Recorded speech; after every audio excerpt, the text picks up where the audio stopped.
Semua teman-teman yang saya hormati, seperti yang saya sering cerita kalau ngaji, ngatur kiai itu dosa. Tapi karena saya niat baik, sama-sama ngaji, jadi temanya bebas, waktunya juga paling lama saya ngaji paling 20 menit sampai 30 menit. Sesi jawab, tanya jawab hanya 2 pertanyaan. Tidak boleh bantah, yang punya diri saya kok diatur. Ini semakin lama Anda ngatur saya semakin dosa karena ngatur orang itu tidak baik. Apalagi ngatur kiai itu tambah tidak baik lagi ini.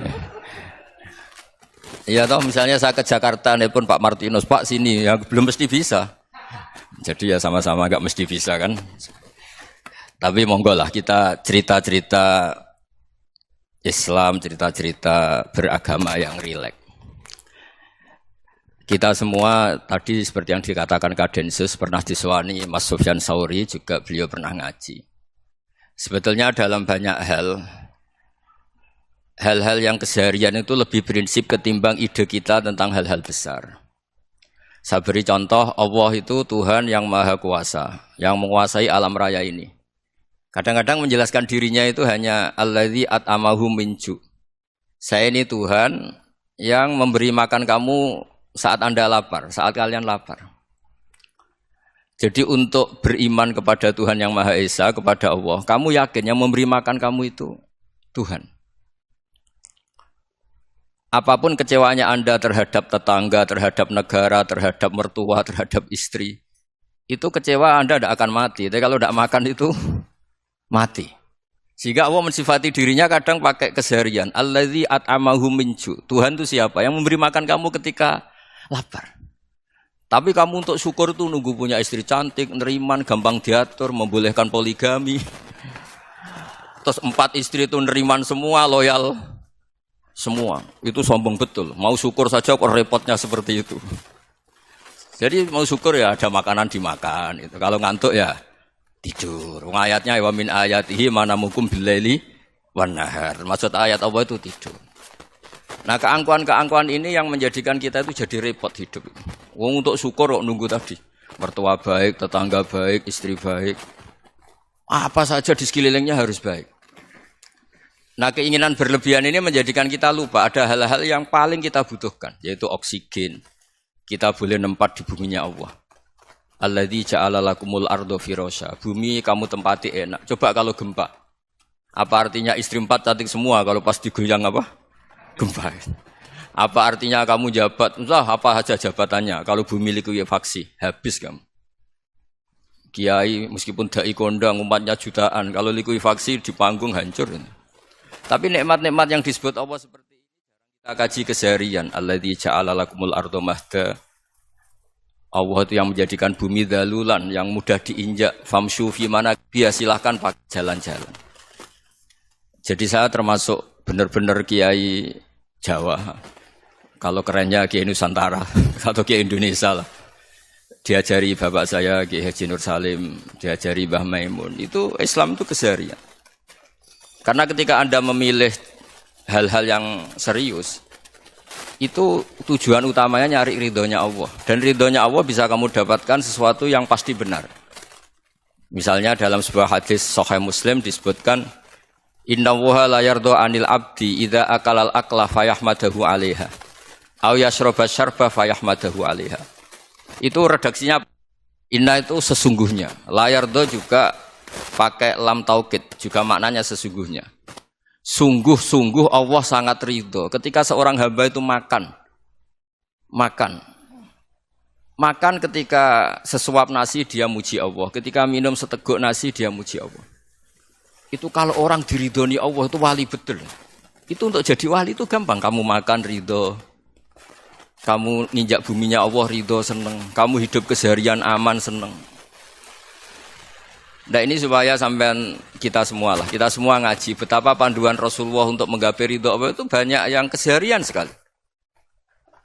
Saking kesehariannya banyak dalam hadis dan itu sahih. Nabi menyebut hal-hal yang keseharian. Hatta ma tas'alu fi fimra'atika. Kamu punya uang, kemudian istri kamu bisa makan, itu ibadah. Bahkan sebagian ibadah itu dicontohkan Nabi yang akhirnya diprotes sahabat. Yaitu wafi buti ahadikum sedekah. Kamu menggauli istri kamu itu ya sedekah. Sampai sahabat bilang yang benar ya Rasulullah.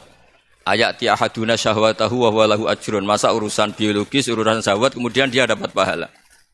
Nabi menjawab, alai salawadu'aha fi haramin akana alaihi wisrun. Bagaimana kalau dia meletakkan ke yang tidak benar itu kan dosa. Nah, hal-hal seperti ini yang saya ingin teman-teman semua lah, semua. Saya juga agak ingin ngaji demi Anda juga agak ingin. Itu dosa sekali ngaji kok pesanan kelompok tertentu itu enggak boleh. Islam itu untuk semua. Jadi ya cuma karena di depan saya jenengan ya seakan-akan jenengan korbannya. Itu ada ilmunya dalam usul fikih itu. Jadi orang itu harus ngaji usul fikih. Nama yang disebut, mungkin Mas Sufyan masih ingat zaman ngaji usul fikih. Nama yang disebut itu tidak jaminan sebagai prioritas perintah. Jadi misalnya gini, kebetulan yang di depan Nabi itu Abu Dzar. Nabi ya bilang, ya Abu Dzarin ini uhibbuka misalnya, atau ya Mu'ad ini uhibbuka, atau ya Abu Hurairah ini uhibbuka misalnya. Banyaklah riwayat yang Nabi nyebut ya Abu Dzarin, ya Mu'ad, ya Abu Hurairah. Kemudian misalnya Nabi meneruskan khitab, ini uhibbuka, saya mencintai kamu, fakul dubur sholatin, atau sebagian riwayat disebut fala tada'anna dubura kulli sholatin, Allahumma inni ala dzikrika wa syukrika wa husni ibadatik. Saya mencintai kamu, siapa saja, Mu'ad bisa, Abu Dzar bisa siapa. Saya mencintai kamu, mohon kalau habis sholat kamu jangan lupa wiridan Allahumma a'inni ala dzikrika wa syukrika wa husni ibadatik. Ya Allah, tolong kami permudah supaya mudah ingat engkau. Anda tidak bisa mentang-mentang, wong nama saya Parmin, nama saya Purnomo, itu yang diperintahkan Mu'ad misalnya. Jadi yang disebut satu, tapi khitab itu untuk siapa saja. Saya teruskan ya. Jadi saya mohon semua kita melakukan kebaikan itu, kalau dalam kaidah fikih disebut al-yakin la yuzalu bisyak. Banyak kebaikan yang kebenarannya itu 100%. Tidak punya efek samping ke pihak lain, ke kelompok lain, ke komunitas lain. Yaitu tadi misalnya Anda makan, dan itu murah sekali, hanya butuh satu piring. Setiap kunyahan kamu muji Allah, setiap minum kamu muji Allah. Itu redaksinya Rasulullah SAW disebut, Allah sangat ridho ketika seorang hamba makan, kemudian dia memuji Allah. Atau minum, kemudian dia muji Allah. Logikanya gampang, negara seperti ini yang kamu harapkan bentuknya kayak apa, mertua, ipar, komunitas, tetangga, itu nyata terjadi itu kan belum pasti. Sementara yang mesti terjadi adalah kamu butuh makan, kalau tidak mati. Butuh minum, kalau tidak mati. Butuh bumi yang nyaman ditempati, kalau tidak kita juga mati. Sebab itu Allah kalau menyebut nikmatnya itu hal-hal yang keseharian. Alladzi at'amahum min ju'. Allah itu siapa? Allah itu yang menciptakan kamu bisa makan. Tidak berlebihan, Allah itu yang menciptakan kondisi sosial itu ideal. Zaman Nabi itu ya ada orang munafik. Orang-orang pilihan Allah itu juga diuji orang sekelilingnya yang macam-macam. Semua diuji sesuai konteks zaman dan waktu. Nah, tapi ada ibadah-ibadah yang selalu disarankan Nabi. Sampai Nabi itu pernah ditanya, ayul Islam ya khairun ya Rasulullah, Islam terbaik itu gimana? Jawaban Nabi itu unik. It'amut to'am. Islam terbaik itu ya makan-makan, santai-santai. Ketika Allah menyebut beberapa kebaikan, falak tahamal aqobah, wa ma adrokan apa? Mal aqobah. Terusannya apa? Fakku rokobah. Terusannya apa? Au it'amun fi yaumin di masubah. Ya itu acara makan-makan itu juga Islam. Kenapa? Ya bayangkan kalau tidak ada makanan, kita mati kan? Kondisi sosial tidak ideal itu Anda masih gak apa-apa. Tapi kalau Anda tidak makan, Anda tidak minum, kamu punya istri cerewet masih bisa hidup, punya mertua cerewet masih bisa hidup. Tapi kalau tidak makan bisa mati. Berarti penting mana istri sama makan? Penting mana? Makan. Semoga istri Anda dengar, nanti kamu disuruh makan tapi pulang deh. Itu kalau dibahasakan makan masih memahami. Penting mana nasi satu piring dengan istri. Enggak ada nasi mati, enggak ada istri belum mati. Penting mana? Gak berani jawab kan? Nah, ternyata Anda ada garang kan di depan istri. Jadi saya mohonlah, mungkin Mas Sufyan Sauri tadi yang bisa bantulah. Teman-teman tuh ngaji yang keseharian saja. Karena kita nyari ridha Allah itu berdasar firman Allah. Dan firman Allah itu menyebut keseharian tuh riang, gampang. Yaitu tadi misalnya wa min ayatihi manamukum bil laili Benar. Termasuk ayat-ayat Allah itu kamu tidur. Maka dulu itu ada guyonan, ada tokoh Mu'tazilah, kelompok dalam Islam yang berpikir manusia itu bisa menentukan ikhtiarnya sendiri. Karena saya bisa duduk, duduk, ingin berdiri, berdiri. Karena kelompok ini enggak terima kalau semua kehendak Allah, nanti bagaimana kalau semua kehendak Allah kok ada hisab ya, ada sanksi. Lucunya itu dia akhirnya ini cerita mencintai seorang perempuan cantik sekali. Dan itu dia menjadi ahli sunnah itu oleh hal-hal yang sepele. Karena istrinya cantik, ya namanya suami istri itu hubungan intim. Terus ditanya, Mas masih ingin lagi? Masih. Silahkan diulang lagi. Wah ya tidak bisa. Katanya manusia bisa menentukan yang diinginkan. Itu tobat itu. Itu nggak bisa ditobatkan Mas Sufyan Ats-Tsauri. Orang cantik yang mudah nobatkan orang itu orang cantik. Segampang itu. Akhirnya kita tahu, makanya kalau dalam kitab Hikam itu disebut al-aqil mayakul madza yaf'alu wa hubi wal ghafil mayakul madza af'al. Orang yang punya akal karena sadar ini wilayah Allah, semua milik Tuhan. Itu dia tiap hari berpikir, besok Allah akan melakukan apa terhadap dunia ini. Kamu merencanakan suatu mau plesir ternyata gempa. Mau wisata ke Rusia ternyata perang. Kamu tidak pernah tahu apa yang akan terjadi besok. Wa ma tadri nafsum madza taksibu ghada. Tapi anda semua kita ini sering punya jadwal permanen. Makanya saya kalau diundang siapa saja, isane takdir. Yang jelas Gus ini acara penting. Ya masih acara penting nak pangeran ngersakno apa piye? Kok ape dadi pangeran? Kamu kok mau jadi Tuhan? Itu kadang ya kiai. Penting Gus acara ini jenengan harus memastikan bisa. Loh kamu itu yang ngajarin tauhid, sesuatu itu biadillah kok bilang-bilang apa pasti. Kalau maksa terus tak tobatkan loh kamu kata saya itu. Ya kalau gitu Gus bilang insya Allah. Wah itu hati saya, fisik saya, roh saya sudah bilang insya Allah. Tidak usah kamu latih kata saya. Nah hal-hal tauhid keseharian itu gampang sebetulnya. Wal ghafil yaqulu madza af'al. Tapi orang yang lupa Allah dia setiap hari bilang besok apa? Kita bisa melakukan apa? Seakan-akan dia itu aktor, dia penting, dia subjek permanen, dia. Padahal kita ini hanya objek kehendak Allah Subhanahu wa taala. Karena kita yakin sesuatu yang terjadi di alam raya ini kita tidak bisa apa-apa. Makanya saya sering ngaji, sering bilang saya. Ketika Anda mensifati Allah, Dia yang menghidupkan. Sudah itu tanamkan sehingga ketika kita mati santai saja. Kenapa santai? Allah punya cara menghidupkan kita. Zaman kita hidup juga gak tahu caranya ngelola jantung, ngelola paru-paru. Kamu juga gak tahu ngelola oksigen yang tidak beracun, tidak ngandung polusi. Tahu-tahu hidup. Gak ingin tua ya tahu-tahu tua. Gak ingin mati tahu-tahu mati. Selama ini kita hidup juga gak tahu apa sebetulnya. Hanya gaya tok, punya jadwal, punya planning. Kalau kamu bisa menentukan pilihan Anda, pasti Anda istrinya cantik, 4 neriman semua, kona'ah semua. Nyatanya enggak kan? Ada 1 jelek, cerewet. Wah itu kan, nyatanya enggak bisa apa-apa Anda kan? Dan kamu bawa mati lagi. Itu kan istri Anda juga gitu, punya keinginan punya suami yang ganteng, yang jabat, yang neriman, yang enggak poligami. Ya enggak kesampaian juga. Kalau kita ngitung tingkat kegagalan kita itu gagal terus. Ya kan? Nah, terus ingat Allah, madza yaf'alu wa bi. Orang yang punya akal selalu berpikir Allah itu menghendaki apa terhadap saya. Loh sama-sama orang itu.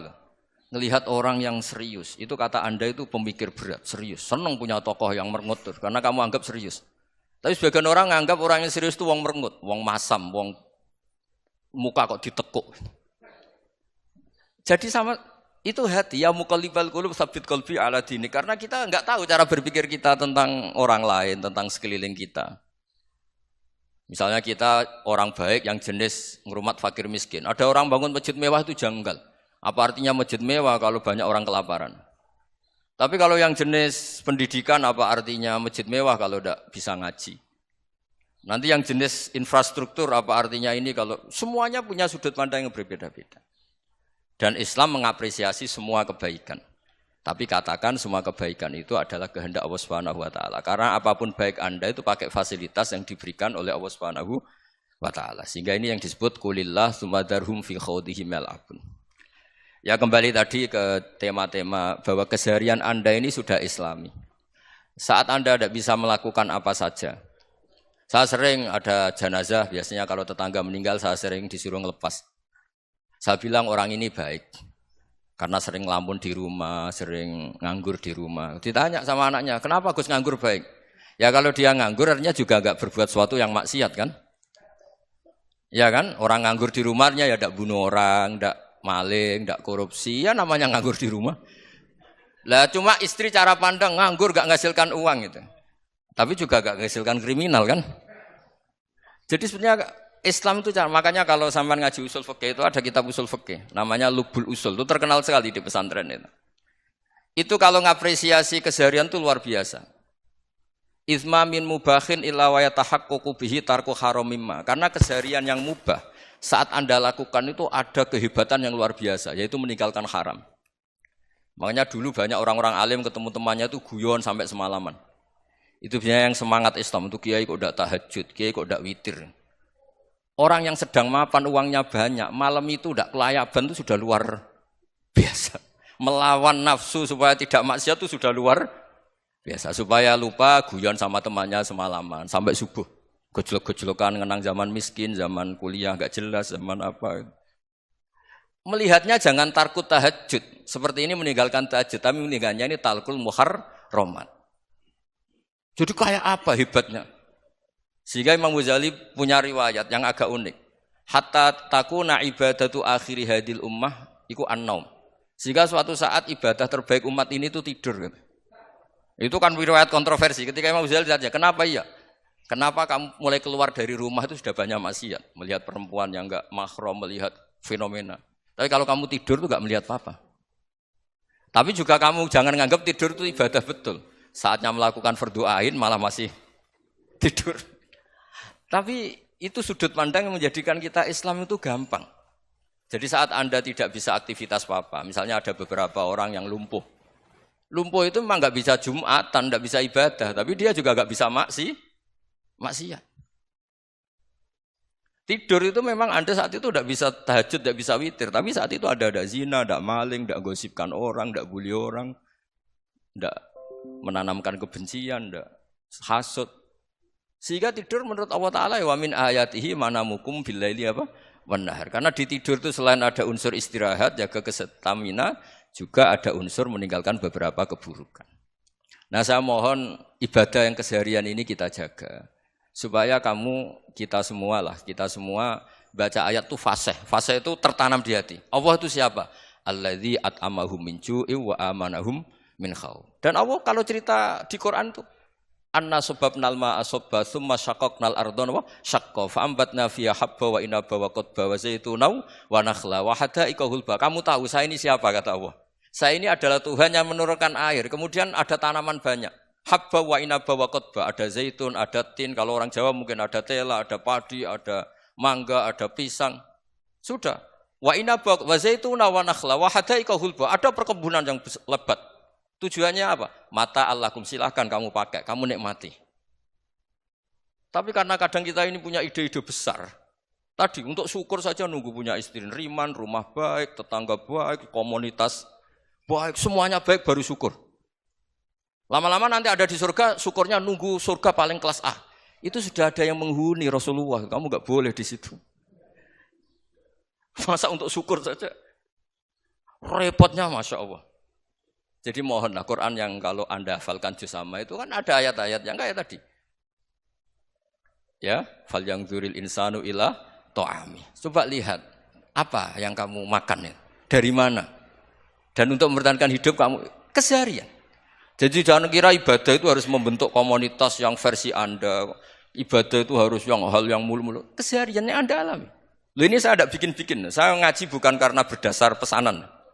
Itu ayat yang saya baca kan betul ada ayatnya kan. Fal yang dzuril insanu ila ta'ami. Anna sababnal ma'a sabba. Thumma syaqqaqnal ardo syaqqa. Fa ambasna fiha habba wa inaba wa qadba wa zaituna wa nakhla wa hada'iqa khulba. Terusannya apa? Mata'al lakum. Silakan kamu nikmati. Mata itu silakan kamu nikmati.